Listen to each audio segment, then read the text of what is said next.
guys, my name is Becca. Welcome back to my channel. Today I am here with my Reading Rush wrap-up. I read a total of 8 books. A couple of them are graphic novels, but still. A total of 8 books for the week. Holy crap. Did you guys see my TBR? I'll link that down below. If you saw my TBR, you know how, insane reading all of these books would have done. And I only changed out 1 book. That was fantastic. So yeah. I have the Reading Rush website up. So here's the, if you created a Reading Rush website, can you tell, I just woke up? Reading Rush website, you can track your reading and, the pages, the number of pages read. So my best day was day 3. Yeah, and day 1 and day 6 are pretty much tied for second, but yeah. And so 8 books read with a total of 2,545 pages for the week. Wow. That was insane, and I'm so pleased and so proud of myself, and I'm just so happy that I was able to get all these books read. Yes, a couple of them are graphic novels, but still. This is amazing. I'm so happy. Oh, one of them actually I had already started.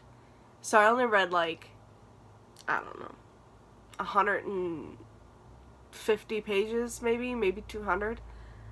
We'll get to that. But I still finished it during the Reading Rush, so it counts. Doesn't count to any challenges, but still. So, yeah. Okay, how am I going to start this? I guess we'll just start from the first book I read, and that was a graphic novel. Right at midnight, I decided to pick up Buffy the Vampire Slayer, Volume 1, High School's Hell. This is a reimagining of Buffy the Vampire Slayer, Season 1. It's set in 2019. Oh, great, the sun. Just how I love it. But yeah, you can tell it's set in 2019 because Buffy's got a cell phone and a steak. It's my girl. She's got her goals.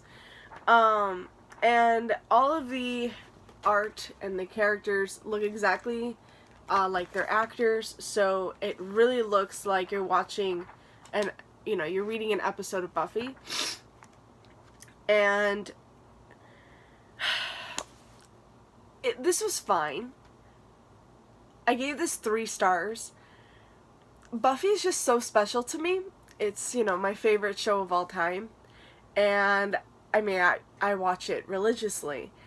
So I know how they're supposed to sound and, how they're supposed to form words and stuff like that. Just, the tone of how does it, I don't know. It just didn't feel, the characters didn't feel like themselves sometimes. And I know this is supposed to be reimagining. It's supposed to be set in 2019, so they are supposed to be a little bit different.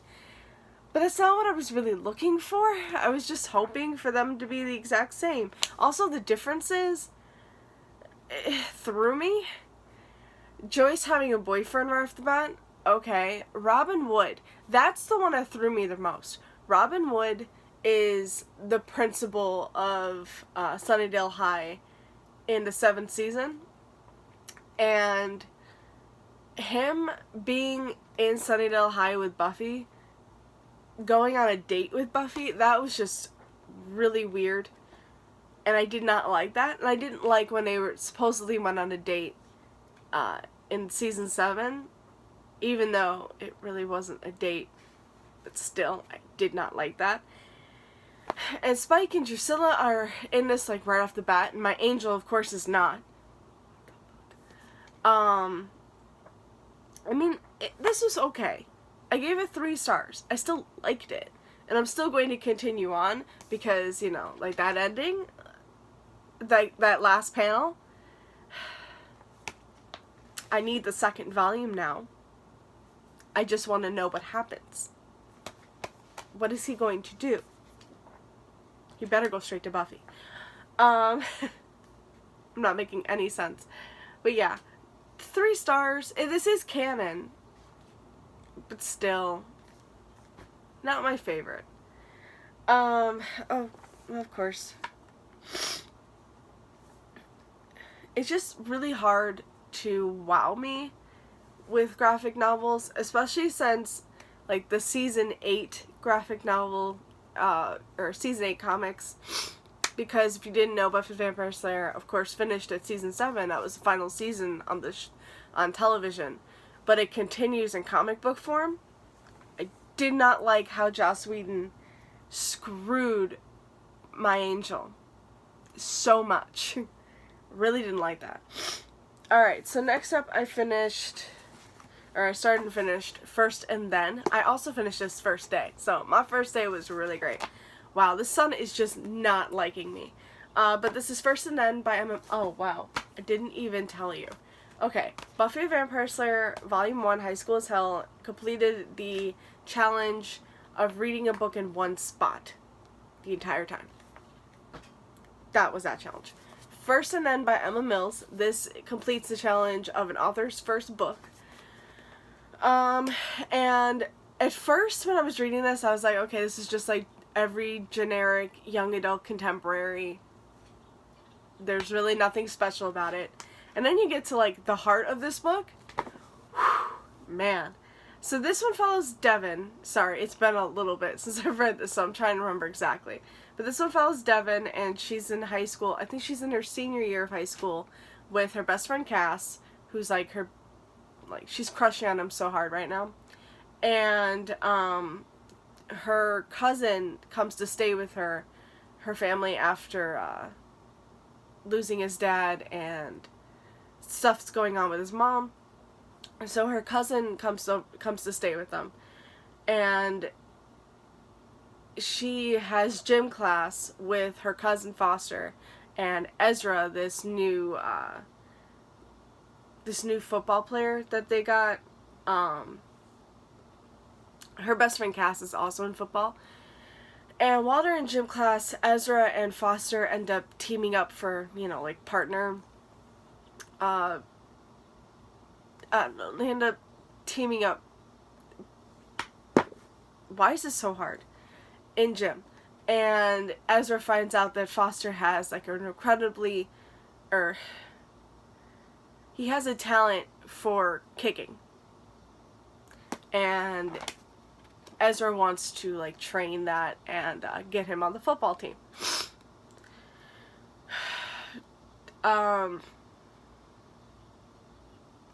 I can't really think of anything else that this really has.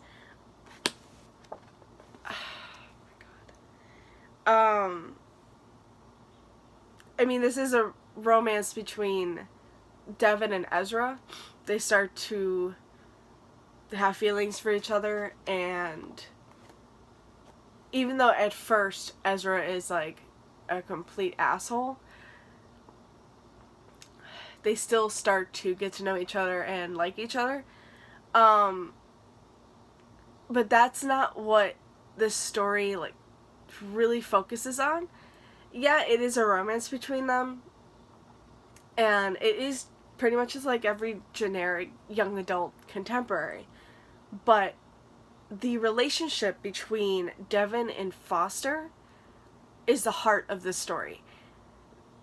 Yeah, they're cousins, but it definitely feels more like a sibling relationship after time goes by. And, oh my god, Foster is just my everything. I love Foster. He was just everything in this book, and the relationship, the, like, sibling bond between Foster and Devon was just the true heart of this book, and this is what, like, I truly got out of this book, and I absolutely loved it. And it definitely deals with, like, grief and abandonment issues, and I believe Foster's on the autism spectrum. Don't quote me on that, but it definitely feels like it. And I just fucking love them so much. And from what would have been a 3-star book from the beginning, definitely turned into a 5-star book by the end, just because of Devon and Foster. just because of their bond and their relationship, and just, oh my god. I absolutely love this book. And I'm not telling you the synopsis well. I suck at those. But this was just amazing. And I loved it. So 5 stars.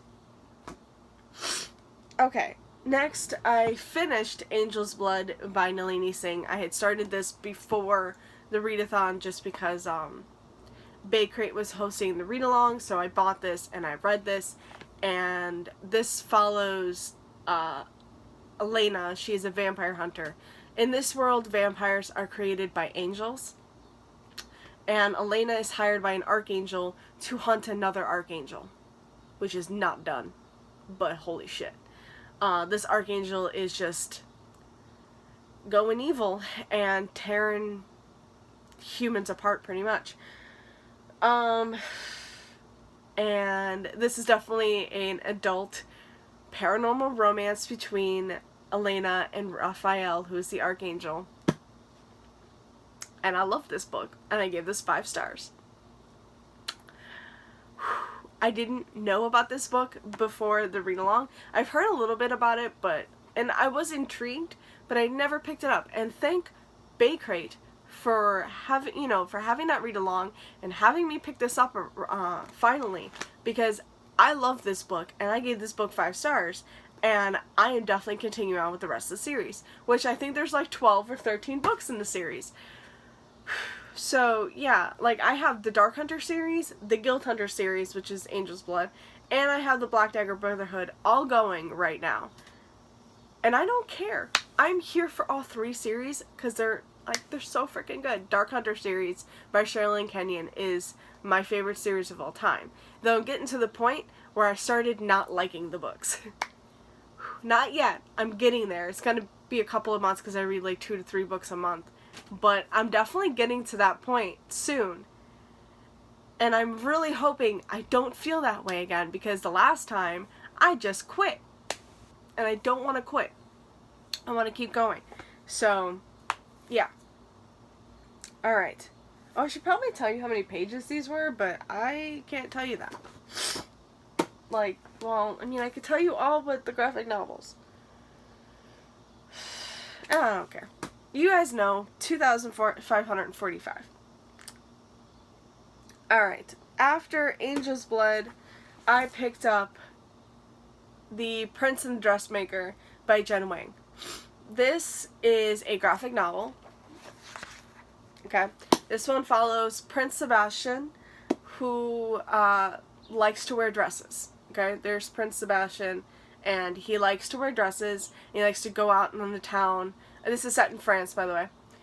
He likes to go out in the town and show off his dresses, and he is Lady Crystalia by night. So he's Prince Sebastian by day, Lady Crystalia by night. And this is Francis, his best friend and dressmaker, and there might be a romance brewing between the two. This was just the cutest freaking thing I've ever read. This is the book I swapped in for The Anatomical Shape of a Heart by Jen Bennett. I picked that book up. I read like 2 chapters of it and was just not into it. And it's a readathon. I need to be into all the books that I'm reading. So I'm like, I need to find a book to fit the challenge of 5 words in the title. And thank God, I was going to the library that day, and I'm like, you know what? I really want to pick up the graphic novel, The Prince and the Dressmaker. And I was like, it's got 5 words! Yay! So I literally just picked it up, came home, and read it in one sitting. And I just absolutely love this book. So it fits the challenge of 5 words in the title, and it was so cute, and I give it 4 stars. I love this book so much. My iPad keeps freaking clicking off, and I have to keep turning it back on. Okay, after that, I picked up the beast of a book that is Acheron by Sherilyn Kenyon. The 14th book in the Dark Hunter series? 15? Why do I keep forgetting? 1, 2, 3, 4, 5, 6, 7, 8, 9, 10, 11, 12, 13, 14, 15, 16, 17. This is book 17? Shit. No. This isn't book 17. You know what? It is book 17, but that's just because the Dream Hunter books also count in the series, but they don't count in this, in the, like, because what's it called? The latest book is number 22 in the Dark Hunter series, but they're not counting the Dream Hunter series as Dark Hunter books. So they're not counting into the total. So yeah, there's way more than 22 books for the entire series. So this is book 17 technically, but I think it's like book 14, I think, in the, or maybe 13 or 12 in the actual series, like the Dark Hunter books. This follows Acheron, who is the leader of the Dark Hunters. He's 11,000 years old. And his backstory is one of the most tragic backstories. Him and Zarek's backstory is probably the two that break me the most. This is 800 fucking pages. And I flew through this. Like, I love this so much. Okay, so the first part, like the first 150 pages, is told from Risa's point of view, who used to be is Acheron's sister 11,000 years ago.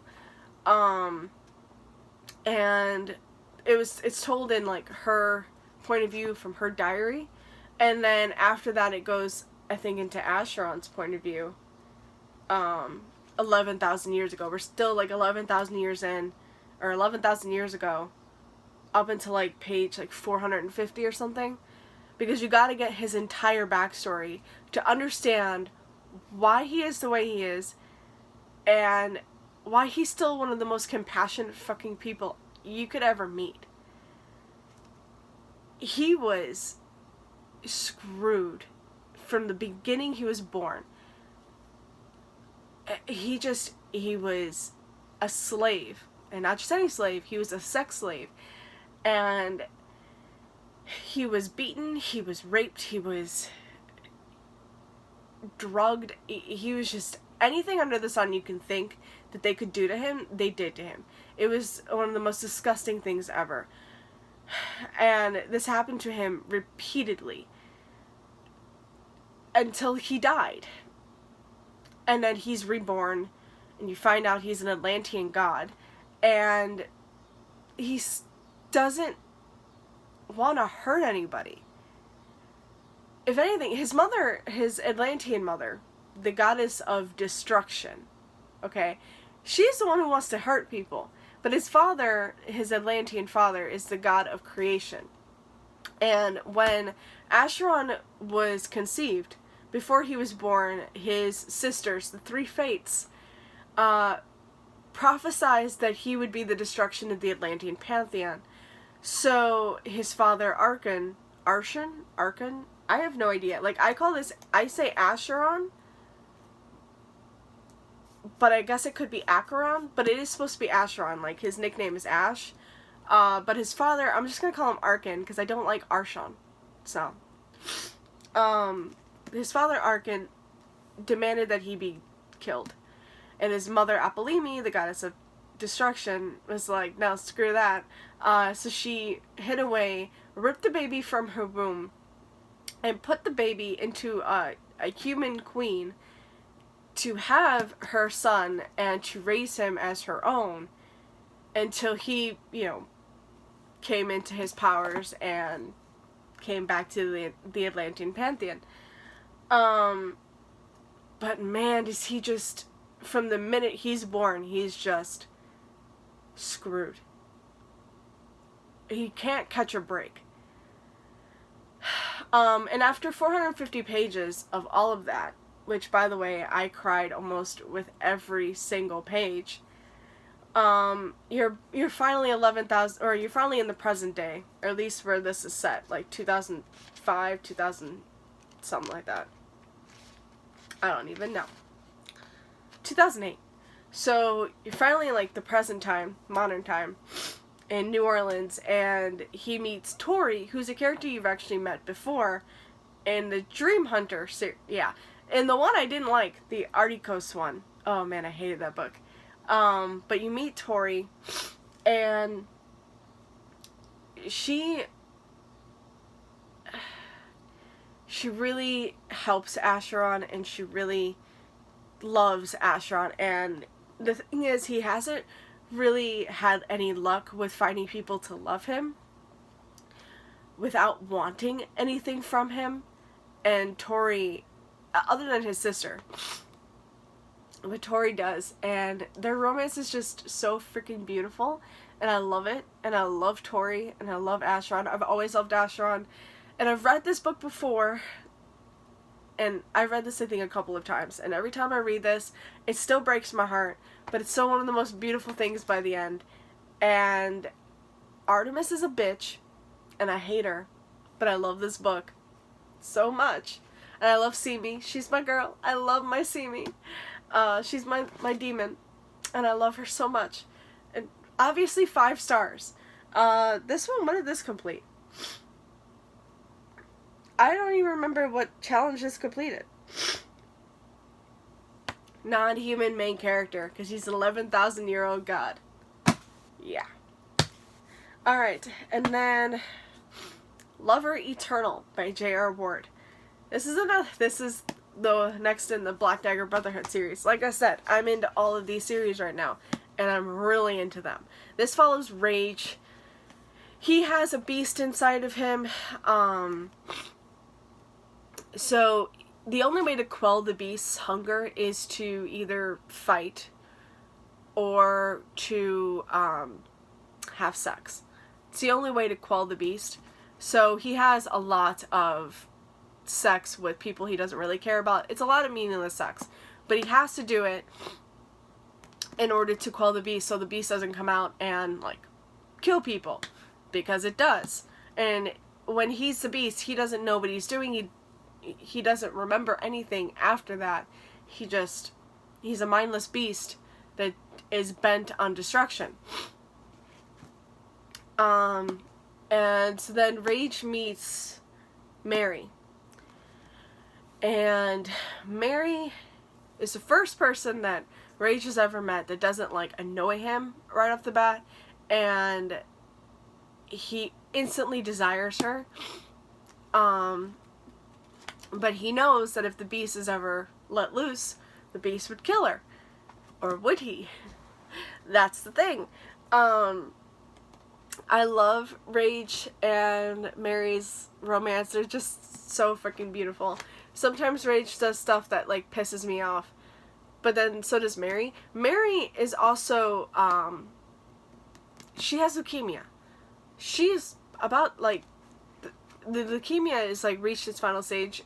She was in remission, but now it's back, and she doesn't know what she's gonna have to do to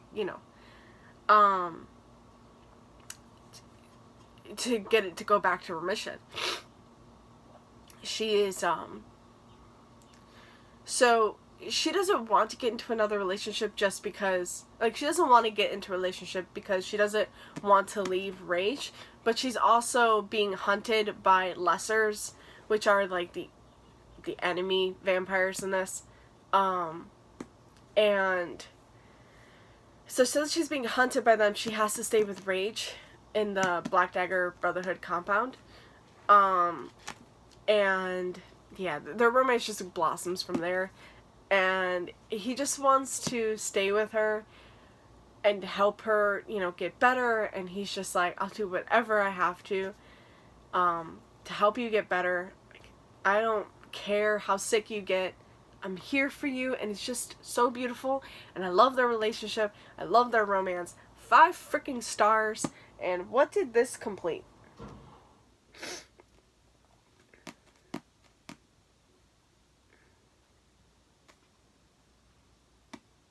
Was this supposed to... Oh, wait. I think this was just supposed to get me to 7 books. Okay.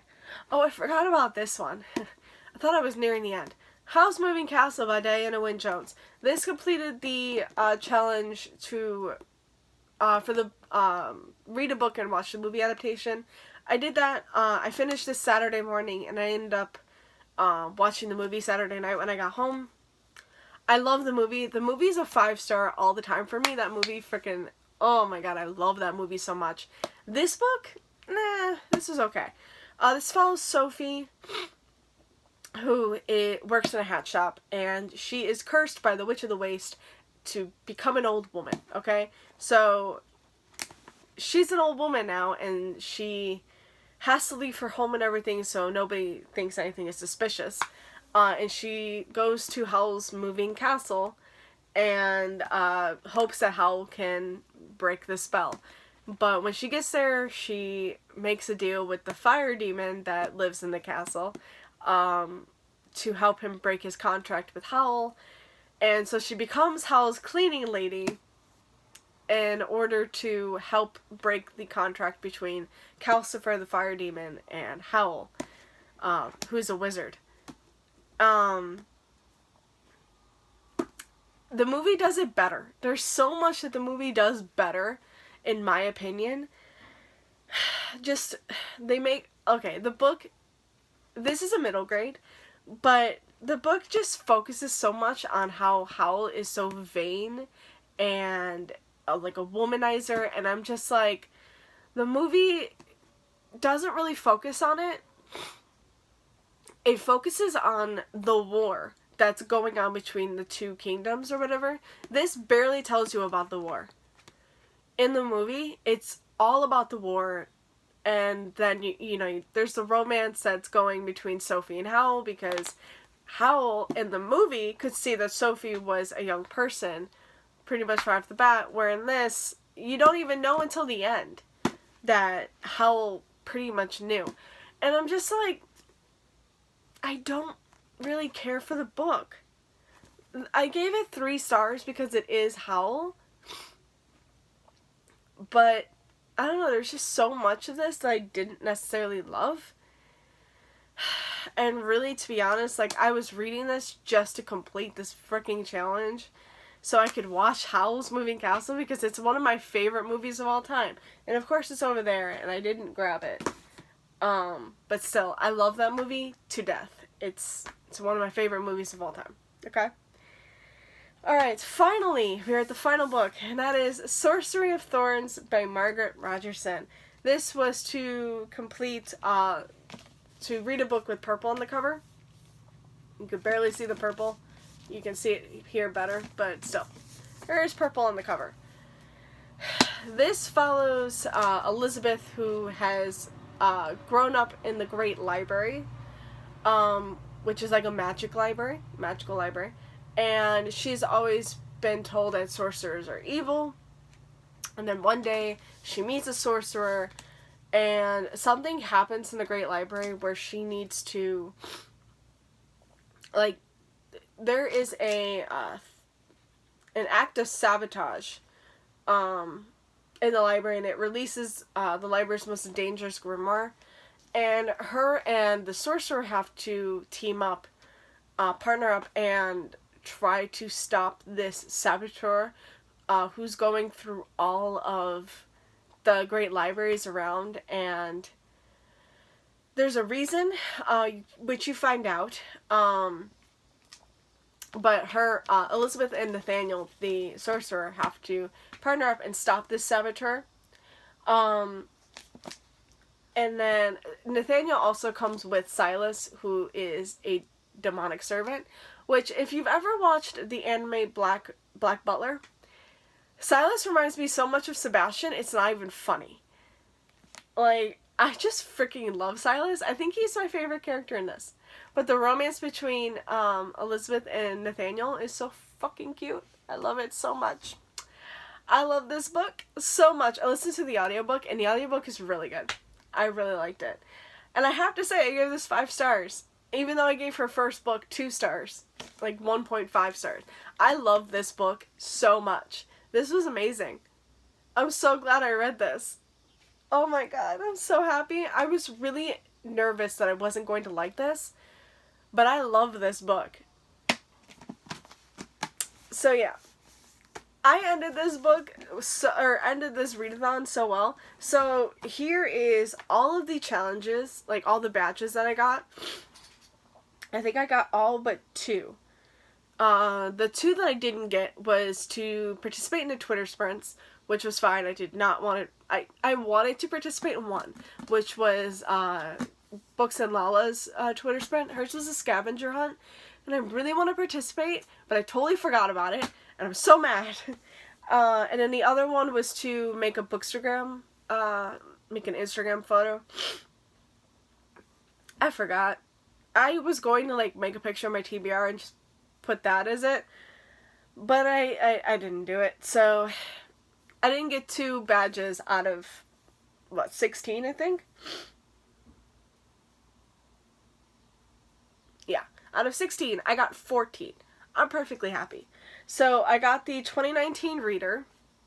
I don't know, can you see this one? So I got 2019 Reader, 2019, completed all 2019 challenges. Read a book with purple on the cover, read a book in the same spot the whole time, read a book with over 5 words in the title, read a 5-star book, I have quite a few, read a book you meant to read last year, read a book with a non-human main character, read 7 books, I definitely did that, read an author's first book, read over 1,000 pages, I read 2,545, read and watch a book-to-movie adaptation, made a Reading Rush BookTube video. I just used my TBR as that. And then go to a read-in, which Ariel and Raylene were doing Instagram lives, and that was the read-in that I participated in. They said it counted, so I counted it. I'm happy, because there's no read-ins in Illinois. Or in Chicago. I meant to show you. I did while I was why